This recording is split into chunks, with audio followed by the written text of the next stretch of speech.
할렐루야. 저는 경기도 용인에 사는 이정순 집사, 올해 53입니다. 지금 생각해보면 정말 부끄럽고 어리석은 일이었지만 저의 실패와 눈물을 통해 참된 직분과 순종에 대하여 묵상하는 시간을 가졌으면 하는 바람에 신앙 간증을 하게 되었습니다. 그 전에 여러분의 구독과 기도는 이 채널의 작은 등불이 되어 더 많은 영혼에게 하나님의 위로와 사랑을 전하게 합니다. 함께 은혜를 나누고 싶다면 구독으로 꼭 동행해 주세요. 그럼 신앙 간증 시작하겠습니다. 저의 신앙생활은 벌써 15년째에 접어들었고 제가 다니는 교회는 작은 동네 교회이지만 제게는 세상 어떤 곳보다도 따뜻하고 소중한 곳이었습니다. 저는 남편과 단둘이 살고 있습니다. 남편은 아직 신앙이 없지만 저의 신앙 여정만큼은 조용히 지켜봐주는 사람입니다. 자녀들은 모두 결혼해 각자 가정을 꾸렸고 저는 교회 안에서 봉사와 예배로 삶의 균형을 잡아오던 평범한 성도였습니다. 저는 세례를 받은 후로 거의 매주 빠짐없이 예배에 참석해왔고 새벽 예배도 시간 날 때마다 꾸준히 참석했습니다. 교회 안에서 주어지는 작은 봉사라도 하나님의 일이라 생각하며 기쁨으로 감당해 왔습니다. 주방 봉사, 차량 봉사, 성가대 봉사. 사실 저는 특별히 뭔가 뛰어나거나 앞에 나서는 성격이 아닙니다. 조용히 뒤에서 돕는 일을 좋아합니다. 그래서 집사라는 직분도 저에게는 벅찬 이름이라고 생각했습니다. 그런데 어느 해 겨울 담임 목사님께서 예고 없이 저를 조용히 부르셨습니다. 집사님, 잠깐 얘기 좀 나눌까요? 순간 저는 무슨 일인가 깜짝 놀랐습니다. 교회에서 목사님이 개인적으로 부르실 때는 흔히 좋은 일이나 혹은 말씀을 전하고 싶으실 때가 많았기 때문입니다. 조용한 사무실에 들어서자 목사님은 부드럽게 미소를 지으며 말씀하셨습니다. 집사님이 교회 안에서 여러모로 성실히 섬기시는 것을 제가 늘 귀하게 보고 있습니다. 그래서 기도로 고민하며 다음 권사 추천 명단에 집사님 이름을 올렸습니다. 그 말을 듣고 저는 너무 놀랐습니다. 제 이름이 권사 후보자 명단에 올라갔다니 저는 제 귀를 의심할 정도였습니다. 아, 목사님, 저는 그런 사람이 못 됩니다. 저는 아직 멀었습니다. 저는 너무 당황해서 손사래를 치며 말씀드렸습니다. 그러자 목사님은 부드럽게 웃으시며 이렇게 말씀하셨습니다. 집사님, 누구라도 다 준비가 되어 권사가 되는 것은 아닙니다. 하나님이 부르시면 감당하는 것입니다. 기도해 보세요. 지금 당장 결정 안 하셔도 됩니다. 저는 고개를 끄덕이긴 했지만 마음속 깊은 곳에서는 무거운 짐이 하나 얹힌 느낌이었습니다. 저는 제 신앙이 깊다고 생각해 본 적도 없고 한 번도 교회에서 앞에 나서거나 리더 역할을 해본 적도 없습니다. 그런 제가 권사라니 저는 정말 자신이 없었습니다. 그런데 솔직히 말씀드리면 제 마음속에 또 한 가지 부담이 있었습니다. 그것은 바로 권사 취임 헌금이었습니다. 저희 교회에서는 전통처럼 권사 장로 안수 집사 같은 직분을 받을 때 감사 헌금을 드립니다. 물론 정해진 금액이 있는 것은 아니지만 비슷한 시기에 직분을 받는 분들끼리 자연스럽게 수준이 맞춰지는 분위기가 있었습니다. 저는 그것을 잘 알고 있었습니다. 오랫동안 교회를 다니다 보면 말하지 않아도 눈치로 아는 것들이 있지 않습니까? 솔직히 말해 저희 가정 형편은 넉넉하지 않았습니다. 남편의 사업이 몇 년 전부터 어려워졌고 저는 간단한 파트타임으로 생활비를 조금이나마 보태고 있을 뿐이었습니다. 큰 아이 결혼에 작은 아이 대학에 부모로서 해야 할 일들을 하다 보니 모아둔 돈도 얼마 남지 않았습니다. 그런데 이런 저에게 권사 직분 헌금은 마음의 부담이 될 수밖에 없었습니다. 물론 돈이 신앙의 기준이 될 수 없다는 것 정도는 저도 잘 알고 있었습니다. 헌금은 금액이 아니라 마음이라는 것도 알고 있습니다. 하지만 현실적인 부담이 아예 없다고 하면 그건 거짓말이었습니다. 몇 주 동안 저는 깊은 고민에 빠졌습니다. 권사 직분을 감당해야 할까? 아니면 이 시기는 아닌 걸까? 혹시 내가 감당하지 못하면 교회에 실망을 드리는 걸까? 아니면 나의 상황을 솔직히 말씀드려 거절해야 할까? 이런 고민이 길어지다 보니 예배 자리에서도 마음이 복잡했습니다. 말씀을 들어도 마음이 집중되지 않았고 어느 순간 저는 예배당에서 목사님 설교 말씀보다 내가 권사를 받아야 할까?를 더 많이 생각하고 있었습니다. 그러던 어느 날 결정적인 일이 있었습니다. 한 권사님이 우연히 저에게 다가와 밝게 웃으며 말씀하셨습니다. 아유, 집사님, 곧 권사 되신다면서요? 축하드려요. 우리 권사들이 이번에 마음을 모아서 헌금도 단단히 준비하려고 해요. 집사님도 준비 잘 하셔야죠? 그 말은 분명 좋은 뜻으로 하신 말씀이었습니다. 하지만 제 마음에는 그 순간, 아, 역시 헌금 문제를 피할 수 없는 건가 하는 깊은 한숨이 흘러나왔습니다. 그날 이후로 제 마음은 더 무겁게 가라앉았습니다. 그리고 그 무거움은 점점 시험이라는 형태로 번져가기 시작했습니다. 저는 이렇게 흔들리는 제 마음이 너무나 싫었습니다. 그런데 이상하게도 기도할수록 마음은 더 복잡해지고 흔들렸습니다. 지금 돌이켜보면 바로 이때부터 저는 하나님을 바라보지 못하고 사람을 보기 시작한 것 같습니다. 권사 후보 명단이 교회 안에서 공식적으로 발표된 그 주부터 제 마음은 더욱 무거워지기 시작했습니다. 명단에 제 이름이 적혀 있는 것을 보았을 때 저는 순간 숨이 턱 막히는 느낌이 들었습니다. 이름이 적힌 종이가 저에게는 은혜의 초대장이 아니라 감당할 수 없는 짐이 실린 통지서처럼 느껴졌습니다. 그날 예배를 마치고 집으로 돌아오는 길, 제 발걸음은 무겁기만 했습니다. 남편이 왜 그래? 어디 안 좋아? 라고 물을 정도로 저는 얼굴빛이 어두웠습니다. 괜찮아, 아무것도 아니야. 그냥 곧 권사 임명식이 있어서 그렇게 말끝을 흐렸지만 사실 제 마음속에서는 두려움이 점점 뿌리를 내리고 있었습니다. 그 주부터 교회 성도님들 몇 분이 저를 볼 때마다 축하 인사를 건네기 시작했습니다. 집사님, 권사 되신다면서요? 정말 잘 되셨어요. 그동안 조용히 헌신하시던 거 다 알고 있었어요. 하나님께서 집사님을 귀하게 쓰시려나 봐요. 그 말은 모두 따뜻한 말이었습니다. 그 어떤 악의도 없고 격려와 사랑으로 해주시는 말이었습니다. 하지만 제 마음은 점점 더 움츠러들기만 했습니다.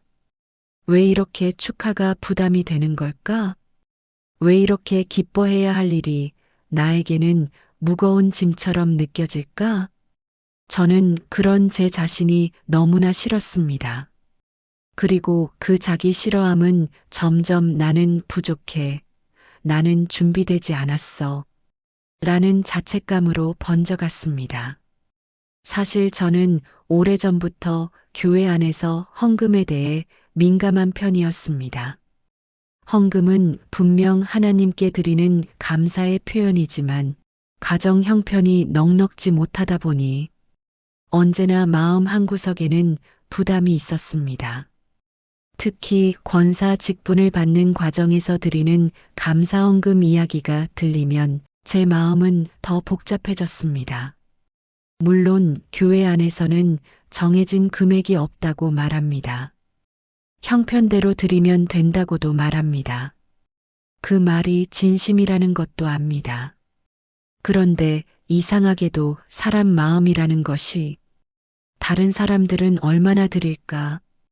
혹시 내가 너무 적게 드리면 민망하지 않을까? 그런 생각이 계속 떠올랐습니다. 그러던 어느 금요일 저녁 권사 임명식을 준비하는 모임에서 이런 이야기가 들려왔습니다. 우리 이번에는 제대로 한번 하나님께 기쁨 드리게 합시다. 맞아요. 이번에는 조금 넉넉하게 하자는 의견도 있어요.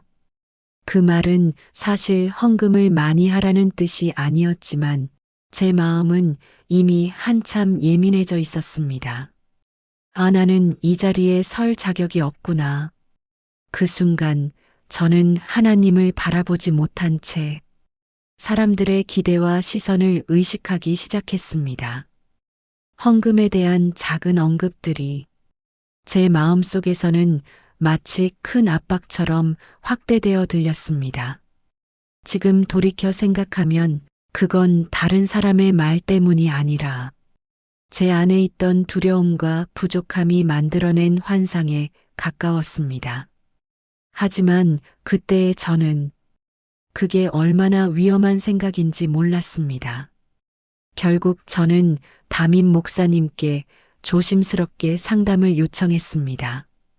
사무실 문을 두드리며 저는 떨리는 목소리로 말했습니다. 목사님, 사실 저는 권사 직분이 너무 부담스럽습니다. 특히 형편이 넉넉하지 않아서 감당하기가 두렵습니다. 목사님은 제 말을 다 들으신 뒤 조용히 잠시 침묵하시고는 말씀하셨습니다. 집사님, 하나님은 금액을 보시는 분이 아닙니다. 집사님의 마음을 보십니다. 그리고 권사 직분은 헌금 때문에 받는 것도 아니고 사람의 기준으로 세워지는 것도 아닙니다.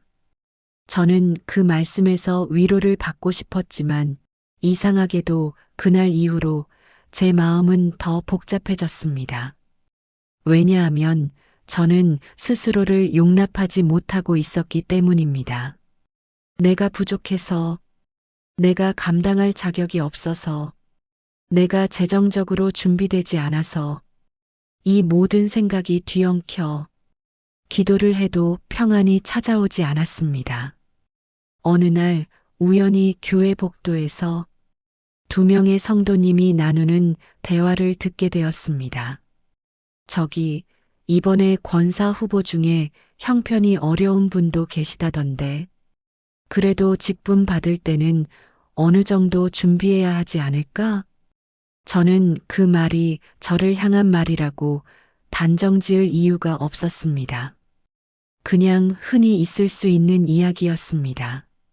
하지만 이미 마음이 예민해져 있던 저는 그 말이 마치 제 이야기처럼 들렸습니다.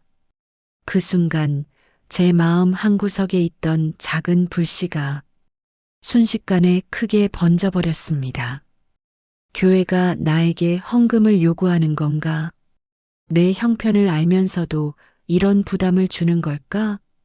내가 못 드리면 실망할까? 나는 열심히 봉사만 했지. 헌금으로는 인정받지 못하는 걸까? 지금 돌이켜보면 그건 정말 오해였습니다. 하지만 그때의 저는 그 오해가 사실처럼 느껴졌습니다. 그리고 그 오해는 서서히 시험이 되어 제 마음을 병들게 하기 시작했습니다. 교회가 제게는 안식처였는데 그 시기만큼은 예배당 문을 열고 들어가는 순간 마음이 평안하기보다 불편했습니다. 찬양이 울려 퍼져도 그 가사가 제 마음에 닿지 않았고 기도의 시간에도 평소처럼 눈물이 흐르지 않았습니다. 오히려 제 마음속에서는 나는 교회에 부담만 되는 사람일까? 나는 직분을 감당할 자격이 없는데 하는 생각만 자꾸 커졌습니다. 그리고 드디어 저는 마음속에서 말도 안 되는 결론을 내리기 시작했습니다. 이 교회를 떠나는 게 맞는 건가? 물론 그 전까지 단 한 번도 교회를 떠날 생각을 해본 적이 없었습니다. 그만큼 이 교회는 제 인생의 일부였습니다. 하지만 시험이 깊어질수록 사탄은 우리의 약한 부분을 건드려 흔들어 놓습니다. 하나님이 아닌 사람의 말에 마음이 빼앗기자 저는 점점 교회의 시선이 두렵고 사람들의 기대가 부담이 되고 심지어 사랑으로 건넨 격려마저도 압박으로 느껴졌습니다. 예배가 은혜가 아니라 부담의 시간이 되어버렸습니다. 그러던 어느 주일 새벽 저는 더 이상 교회에 발걸음을 옮기지 못했습니다. 이렇게 예배드려서는 아무 의미가 없다. 나는 지금 시험 든 상태이니 더 상처만 받을 것이다. 잠시 떠나 있어야 마음이 괜찮아질 것이다. 그렇게 저는 스스로를 설득했습니다. 그리고 결국 아무에게도 말하지 않은 채 교회를 떠나기로 결심했습니다. 제가 교회를 떠난 이유는 누구 때문도 아니었습니다. 헌금 때문도 아니었고 누군가가 저를 힘들게 해서도 아니었습니다. 돌아보니 가장 큰 원인은 제 마음의 연약함, 그리고 하나님보다 사람을 더 바라본 제 신앙의 한계였습니다. 하지만 그 사실을 깨닫기까지 저는 아주 먼 길을 돌아가게 됩니다. 제가 교회를 떠난 첫 주일, 눈을 떴을 때 기분이 이상했습니다. 평소 같으면 새벽부터 움직이며 예배 준비를 했을 텐데 그날은 알람 소리도 꺼놓은 채 침대에 멍하니 누워만 있었습니다. 그래, 오늘은 아무도 나를 찾지 않겠지. 그렇게 생각하며 억지로 합리화를 했지만 사실 제 가슴 한켠은 어디를 향해 가야 할지 알 수 없는 막막함으로 가득 차 있었습니다. 무엇보다도 하나님께 죄송했습니다.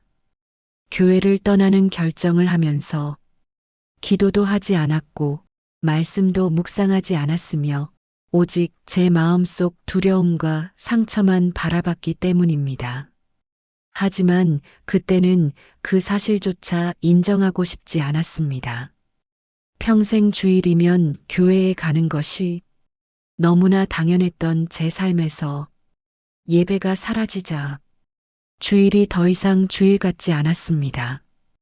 오전 11시쯤이 되자 습관처럼 몸이 일어나려다가 이제는 교회 안 가도 되지. 이렇게 되뇌며 다시 주저앉았습니다. 그 순간 설명할 수 없는 허전함이 제 안에서 크게 밀려왔습니다. 예배당의 찬양 소리가 그리웠고 성도들의 인사도 그리웠으며 무엇보다도 말씀 앞에서 조용히 눈을 감고 주님을 만나는 그 시간이 그리웠습니다. 하지만 자존심 때문에 그리고 시험 든 마음 때문에 즉시 돌아갈 수 없었습니다. 그래, 조금 쉬다 보면 괜찮아질 거야. 마음이 정리되면 언젠가 다시 나가겠지. 그렇게 제 자신에게 끝없이 변명을 늘어놓았습니다. 교회를 떠난 지 2주가 지나면서 저의 삶에는 눈에 띄는 변화가 나타났습니다. 가장 먼저 사라진 것은 말씀이었습니다. 평소에는 아침에 성경을 펴며 하루를 시작하던 제가 교회를 떠난 뒤에는 성경책이 먼지가 쌓이도록 손도 대지 않았습니다. 기도도 점점 멀어졌습니다. 처음에는 하나님, 제 마음을 아세요. 이렇게 짧게라도 기도했지만 어느 순간부터는 그마저도 하지 않게 되었습니다. 저는 그때까지 몰랐습니다. 기도하지 않는 삶이 얼마나 빨리 영혼을 메마르게 만드는지. 말씀과 기도가 끊기자 처음에는 편하다고 느꼈습니다. 아무것도 신경 쓰지 않아도 되니까요. 하지만 얼마 지나지 않아 그 편함이 곧 공허함이 되어 제 삶 전체를 뒤덮기 시작했습니다. 예전에 예배당에서 느끼던 하나님 임재의 고요한 평안은 어디에서도 찾을 수 없었고 대신 설명할 수 없는 혼란과 허무함만 제 안에 자리 잡았습니다. 교회를 떠난 지 한 달 정도 지난 어느 오후 집 초인종이 울렸습니다. 누구세요? 하고 묻는 순간 밖에서 들려온 목소리는 제가 너무나 잘 아는 음성이었습니다. 집사님, 저예요. 이순옥 권사예요. 잠깐 얼굴만 보려고 왔어요. 그 목소리를 듣는 순간 제 심장은 너무 빨리 뛰기 시작했습니다. 하지만 저는 문을 열지 못했습니다. 저는 소파 뒤로 숨어 작은 목소리로 말했습니다. 죄송해요. 지금은 문 열기가 힘들어요. 다음에 뵐게요. 그러자 권사님은 문 밖에서 조용히 말씀하셨습니다. 집사님, 괜찮아요.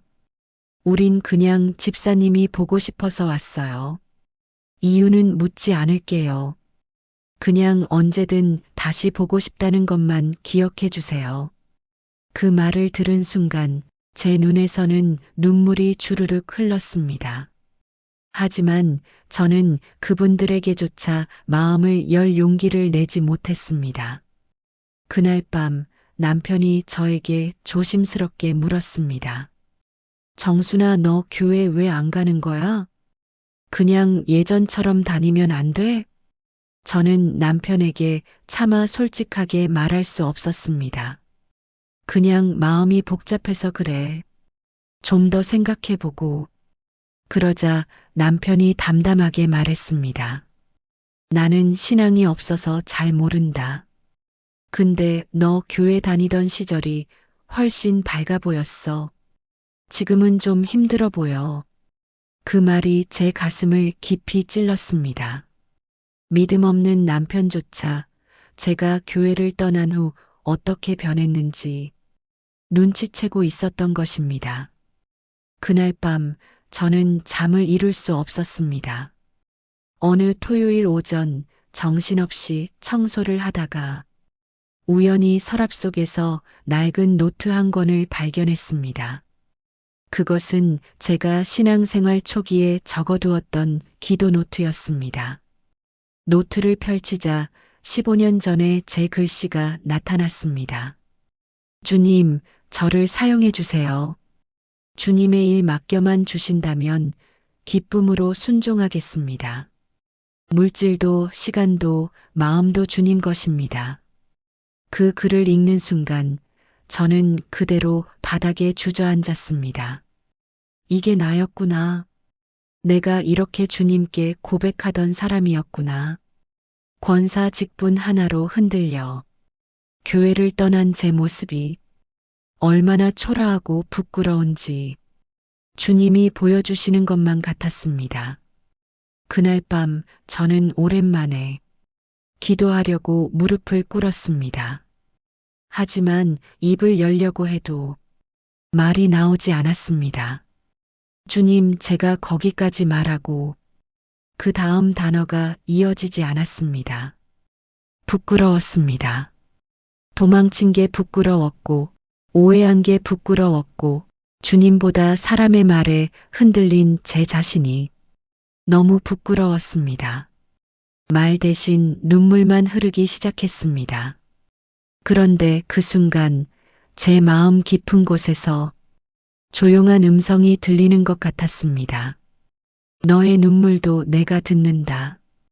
너는 내 것이다. 그 음성은 책망이 아니라 위로였습니다. 그 음성은 실망이 아니라 초대였습니다. 그 음성은 버림이 아니라 다시 돌아오라는 사랑의 부르심이었습니다. 눈물을 흘리고 난 후 저는 제 마음속 깊은 곳에서 명확한 깨달음을 얻었습니다. 내가 떠난 것은 교회가 문제여서가 아니다. 내 마음이 하나님을 떠났기 때문이다. 권사 직분이 부담이었던 것도, 헌금 이야기가 시험이 된 것도, 성도들의 말이 오해로 들린 것도 모두 제 안에 있는 두려움과 연약함 때문이었습니다. 하나님은 나에게 직분을 부담으로 주신 것이 아니라 나를 더 성숙하게 하시려는 은혜의 기회로 주신 것인데 나는 그것을 사람의 요구로 오해해버렸습니다. 그리고 하나님이 주시는 자리에서 스스로 도망친 것이었습니다. 그 사실을 깨닫는 순간 저는 너무나 부끄러웠고 너무나 감사했습니다. 왜냐하면 하나님은 저를 책망하시는 대신 다시 돌아오라고 조용히 품어주고 계셨기 때문입니다. 기도를 마치고 눈을 감고 있는데 제 마음속에 아주 분명한 문장이 떠올랐습니다. 교회로 돌아가라. 그 문장은 명령이 아니라 초대였습니다. 내가 떠난 교회는 너를 오해하지 않았다. 그들도 너를 기다리고 있다. 너는 그곳에서 자라야 한다. 너의 상처는 공동체 안에서 치유될 것이다. 눈물이 또다시 흘러내렸습니다. 저는 그때 깨달았습니다. 교회는 완벽하지 않지만 하나님은 교회를 통해 우리를 자라게 하신다는 것을, 사람은 상처 줄 수 있지만 하나님은 공동체를 통해 그 상처를 다시 치료하신다는 것을, 그리고 저는 결정했습니다. 다시 교회로 돌아가기로. 하지만 돌아가는 길이 결코 쉽지는 않았습니다. 저는 아직 두려웠고 여전히 부끄러웠으며 어떻게 돌아가야 할지 용기가 나지 않았습니다. 그리고 바로 그 부분이 하나님께서 제게 또 한 번 은혜를 부어주신 순간이었습니다. 제가 교회를 떠난 지 2달쯤 되었을 때였습니다. 어느 날 아침 제 마음속에 이상할 정도로 강한 마음이 들었습니다. 오늘 교회에 가라. 그 음성은 조용했지만 단호했고 흔들림이 없었습니다. 처음에는 제 감정이라고 생각했습니다. 하지만 시간이 지나도 그 마음은 사라지지 않았습니다. 오히려 더 또렷해지고 더 강하게 제 마음을 두드렸습니다. 저는 그날 하루 종일 마음이 요동쳤습니다. 정말 가야 하나? 성도들 얼굴을 어떻게 보지? 권사 후보 추천받고 사라졌다고 얼마나 이상하게 보실까? 수많은 감정들이 제 마음속에서 뒤섞이며 이리저리 흔들어댔습니다. 그러나 저 깊은 곳에서는 그 모든 두려움보다 더 강하게 하나님의 부르심이 느껴졌습니다. 돌아오라. 그 부름은 책망이 아니라 위로였습니다. 추궁이 아니라 포용이었습니다. 저는 떨리는 마음으로 오랜만에 예배당으로 향했습니다. 교회 입구까지 가는 동안 제 심장은 평소보다 2배는 더 빨리 뛰었습니다. 문 앞에 도착했을 때 손잡이를 잡고도 차마 문을 열지 못했습니다. 누가 나를 이상하게 보지는 않을까? 나를 떠난 사람이라고 생각하지 않을까? 손가락질하지는 않을까? 수많은 생각이 몰려오다가 문득 이런 생각이 들었습니다. 나는 사람을 보러 온 게 아니라 하나님을 예배하러 온 것이다. 그 순간 제 손이 조용히 문을 열었습니다. 스르륵 문이 열리며 오랜만에 들려오는 찬양 소리가 제 귀를 파고들었습니다. 그 음성을 듣는 순간 저는 멈춰 서기가 힘들 정도로 가슴이 벅차올랐습니다. 아, 이 소리를 얼마나 그리워했는지 그동안 멀어져 있었던 하나님의 품으로 돌아온 느낌이 제 온몸으로 밀려왔습니다. 제가 조심스럽게 자리에 앉으려는 순간 누군가 제 이름을 불렀습니다. 정순 집사님. 돌아보니 평소 친하게 지내던 성도 한 분이 밝은 얼굴로 저에게 달려오고 있었습니다. 어머, 집사님. 어디 아프신 줄 알고 얼마나 걱정했다고요. 오늘 오셔서 얼마나 감사한지 몰라요. 저는 그 말을 듣는 순간 가슴속에서 무엇인가가 무너져 내렸습니다. 아, 나를 책망하려고 기다린 게 아니라 걱정하고 있던 거였구나. 또 다른 분이 오셔서 제 손을 꼭 잡았습니다. 집사님, 지난번 방문했을 때 못 뵈어서 너무 아쉬웠어요. 다시 보니까 정말 반갑네요. 목사님도 저를 발견하시고 멀리서 환하게 손을 흔들어 주셨습니다. 책망의 기색도 실망의 표정도 없었습니다. 오히려 환영이었습니다. 아무도 저를 비난하지 않았습니다. 아무도 저를 이상하게 여기지 않았습니다. 아무도 제 결정을 문제 삼지 않았습니다. 저는 그때 깨달았습니다.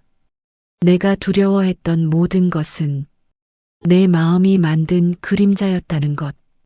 사람보다 하나님보다 내가 만든 두려움이 더 컸던 것입니다. 예배가 끝난 뒤 목사님이 조용히 저를 부르셨습니다. 집사님, 잠깐 말씀 나눌 수 있을까요? 몇 달 전 상담했던 기억이 떠오르며 저는 순간 긴장했습니다. 하지만 목사님은 부드러운 미소로 제게 말씀하셨습니다. 집사님이 교회에 다시 오셔서 정말 감사합니다. 저는 그 말에 눈물이 핑 돌았습니다. 목사님, 죄송합니다. 제가 마음이 너무 약해서 사람 말에 흔들리고 하나님보다 상황만 바라보다 보니 교회를 떠나버렸습니다. 목사님은 조용히 고개를 끄덕이며 제 말을 들으셨습니다. 결코 끼어들지 않고 책망하지도 않고 저의 눈물 어린 고백을 끝까지 들어주셨습니다. 그리고 이렇게 말씀하셨습니다. 집사님, 교회를 떠난 이유가 무엇이든 하나님은 집사님을 여전히 사랑하십니다. 우리는 모두 연약합니다. 직분보다 중요한 것은 집사님이 하나님 앞에 다시 서는 것입니다. 그 말은 저에게 큰 위로가 되었습니다. 그러자 저는 권사 직분 문제에 대해 솔직하게 말씀드릴 용기가 생겼습니다. 목사님, 사실 저는 헌금 부담 때문에 그리고 혹시 제가 감당하지 못하면 교회에 실망을 드릴까봐 두려웠습니다. 그때 목사님은 아주 단호하면서도 따뜻하게 말씀하셨습니다. 집사님, 권사는 헌금으로 되는 게 아닙니다. 헌금이 부담이라면 그건 직분의 걸림돌이 되었을 겁니다. 집사님, 하나님이 집사님에게 원하시는 것은 금액이 아니라 마음입니다. 그 말을 듣는 순간 제 마음 속에 있던 모든 오해와 두려움이 눈처럼 녹아내렸습니다. 잠시 후 목사님이 부드럽게 미소 지으며 말씀하셨습니다. 집사님, 권사 직분은 지금 당장 결정할 필요 없습니다. 오히려 더 중요한 것은 상처가 치유되고 하나님 앞에서 다시 서는 것입니다. 하지만 한 가지는 꼭 말씀드리고 싶습니다. 집사님은 우리 교회에 꼭 필요한 분입니다.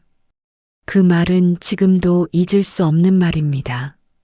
누군가의 기준이나 헌신의 양으로가 아니라 하나님 안에서 귀한 존재라는 인정을 받은 순간 제 마음 깊은 곳에서 또 한 번 큰 울림이 일어났습니다. 그 주 이후 성도들과 다시 교제하면서 제가 시험에 들었던 말들에 대해 자연스럽게 이야기가 나왔습니다. 그때 그 말 나를 두고 한 말이 아니었어요. 아이고, 집사님, 오해를 하셨구나. 그냥 전체적인 이야기였어요. 우리가 집사님 힘들까봐 걱정해서 나눈 말이었지. 부담 드리려고 한 말은 아니었어요. 모든 오해가 한 조각씩 서서히 풀려갔습니다. 그때 저는 깨달았습니다. 시험은 사람의 말에서 오는 것이 아니라 내 마음의 상태에서 찾아온다는 것. 교회를 다시 다니기 시작한 지 한 달쯤 된 어느 주일 설교 말씀 중에 목사님이 이런 말씀을 하셨습니다. 여러분, 하나님은 우리가 실패했다고 버리지 않으십니다. 오히려 실패한 자리에서 다시 일으켜 세우시는 분입니다. 교회는 완벽한 사람들의 모임이 아니라 회복을 경험한 사람들의 공동체입니다. 그 말씀을 듣는 순간 제 눈에서 멈출 수 없는 눈물이 쏟아졌습니다. 그 말씀은 마치 저를 향한 하나님의 확증처럼 느껴졌습니다. 그래, 나는 실패한 게 아니야. 나는 돌아온 거야. 하나님이 나를 다시 부르신 거야. 그날 저는 마음속으로 조용히 고백했습니다. 주님, 제가 이제는 사람을 바라보지 않고 하나님만 바라보겠습니다. 교회를 떠났던 시간은 제 인생에서 가장 어둡고 외로운 시간이었습니다.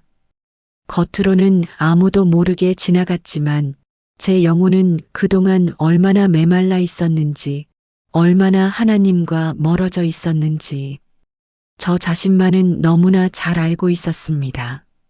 그러나 하나님은 제가 멀어진 그 시간 동안에도 저를 단 한순간도 놓지 않으셨습니다. 제가 눈물로 기도하려 할 때 말이 나오지 않아도 하나님은 제 마음속에서 울리는 작은 신음도 듣고 계셨습니다. 제가 교회 문 앞에서 두려워 떨 때에도 하나님은 저를 향한 사랑의 부르심을 멈추지 않으셨습니다. 제가 사람의 말, 사람의 시선, 사람의 기대에 묶여 교회를 떠났을 때에도 하나님은 조용히 제 발걸음을 다시 예배당으로 이끌고 계셨습니다. 저는 이제 깨닫습니다. 교회를 떠났던 시간은 제가 실패한 시간이 아니라 하나님이 저를 다시 빚어가신 시간이었습니다. 제가 왜 그토록 권사 직분이 두려웠을까요? 왜 작은 말 한마디에 마음이 크게 흔들렸을까요? 돌아보면 이유는 하나였습니다. 내 안의 연약함을 인정하기가 두려웠기 때문입니다. 저는 겉으로는 봉사도 하고 믿음이 있어 보였지만 사람의 평가와 시선을 더 의식하고 있었습니다.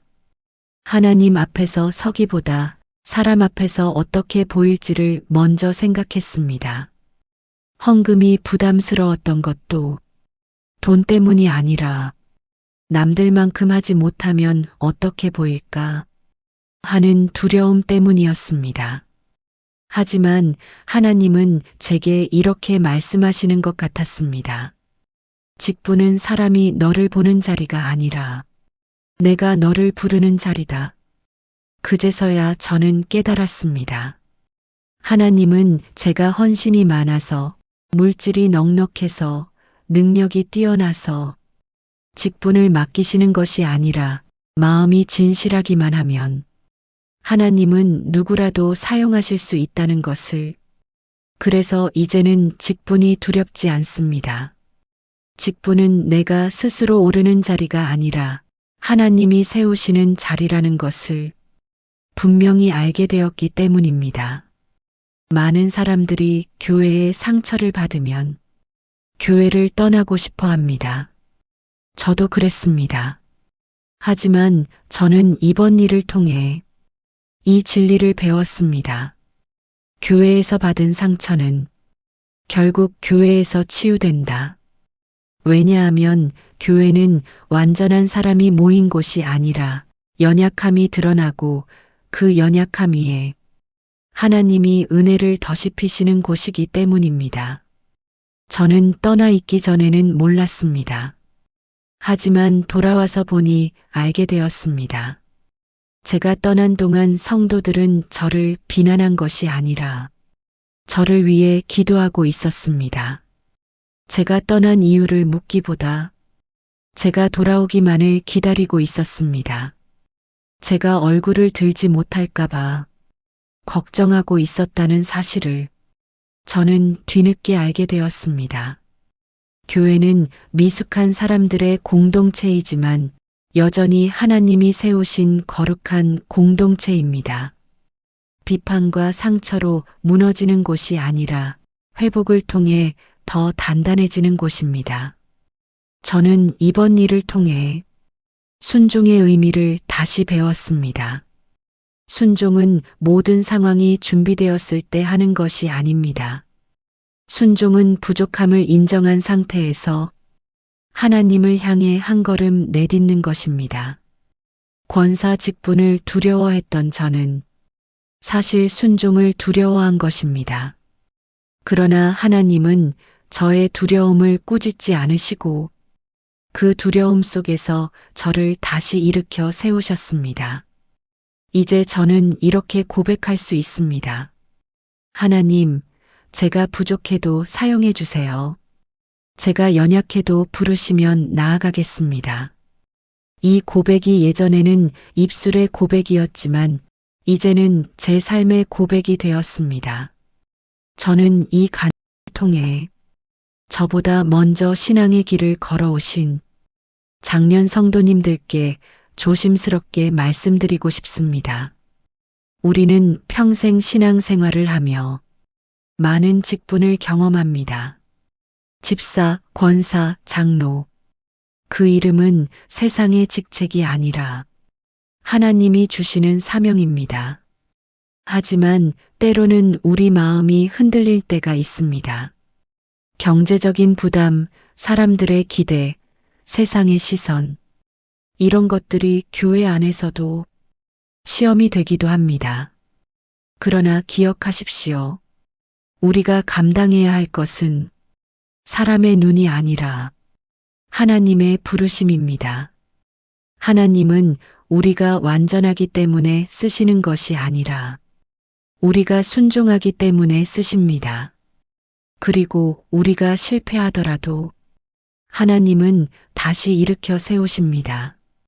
저처럼 멀리 돌아간다 해도 하나님은 언제나 다시 부르십니다.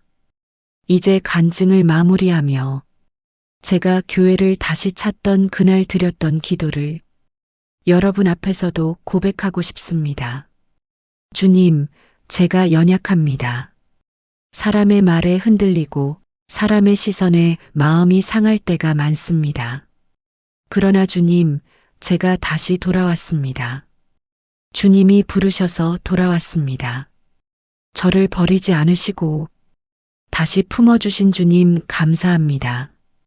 이제는 어떤 직분보다 하나님을 바라보겠습니다. 사람이 아니라 주님을 기준으로 살아가겠습니다. 주님, 제가 어디에서 넘어지든 다시 일으켜 세워주시고 주님의 공동체 안에서 회복을 경험하게 하옵소서. 저의 실패를 사용하여 순종을 배우게 하시고 저의 눈물을 사용하여 주님의 사랑을 더 깊이 알게 하옵소서. 주님, 제가 주님의 부르심 앞에 기쁨으로 아멘하게 하옵소서. 예수님의 이름으로 기도드립니다. 아멘.